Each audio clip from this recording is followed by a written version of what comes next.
Today is November the 8th, 2022, so election day.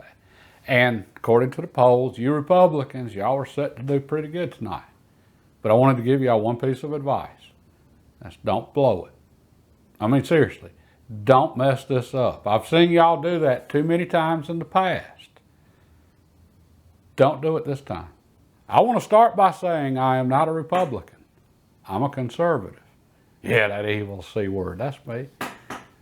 But Republican and conservative, they're not the same thing. As a matter of fact, a lot of you Democrats that think of yourself as liberal, you're actually conservatives too. Yeah.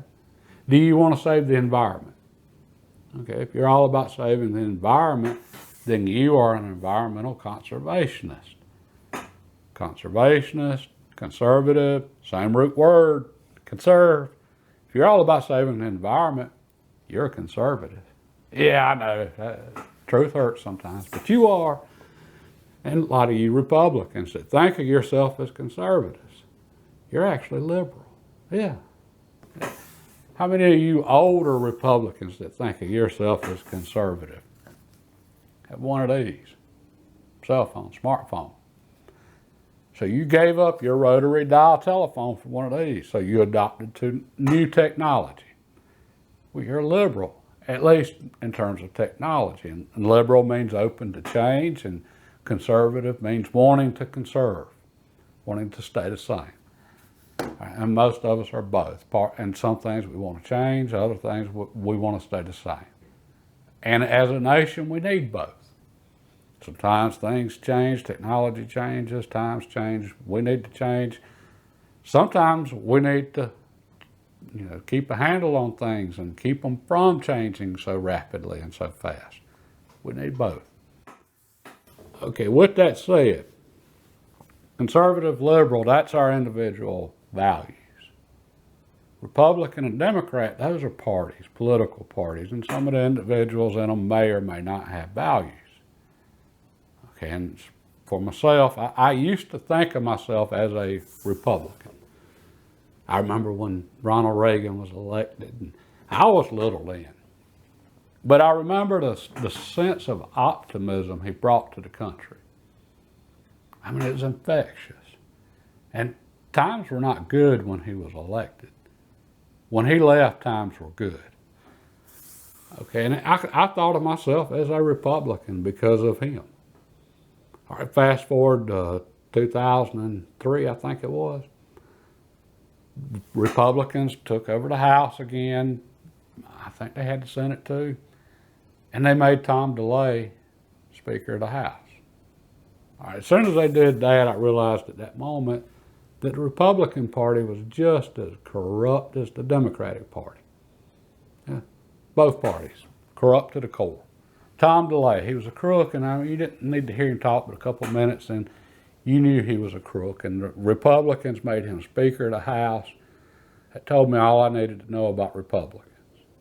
Now, there's some good Republicans, they're just like there's some good Democrats, but the majority of them's crooks. I'm sorry. And Democrats, it was obvious they were crooks. All I got, two words for that: Teddy Kennedy. Enough said. It's obvious they were crooks and didn't have any values. But I was surprised to see the Republicans didn't. All right, but they didn't. Or at least not enough of them. Okay, well, here we are today. We got some serious problems right now. You Republicans, y'all got to get it right for a little while. For at least for a few years, y'all have got to be the adults in the room. And you've got to represent some conservative values, like freedom of speech, freedom of the press, limited government, small government. That's the only way you end all of what's going on right now, is get rid of the big government. All right, that's the source of all our corruption. A government with a lot of power that's got their nose in everybody's business. Well, corporations want to pay them a lot of money because they can make those corporations a lot of money. Like mandating certain things. Okay, the way you cure all that, what do we want to call that, influence peddling? You limit what government can do, and then all of a sudden those corporations ain't trying to buy off all the politicians. Why would they? There's no money in it. And you Republicans, y'all got to step up, and you got to do at least halfway right for a few years. I mean, seriously, just cut back on the insider trading and, looking at, what is it, nepotism, where you're looking out for your friends and stuff. Cut back on it just for a few years at least. And then y'all can go back to business as normal. But until then, it's just too many serious issues. So that's my warning for you Republicans. Just for a few years, you put the country and the people first. You're going to have some values. I don't mean going after valuable things. I mean, you're going to have some personal integrity and values. I suggest you go read the Holy Bible. That should help. But come up with something. All right. That was my warning. I hope y'all do well tonight. I did my part to help. Don't let us down. It's like Ronald Reagan said, we're the last hope for the world. Get it right for a little while. God bless, and everyone have a good night tonight.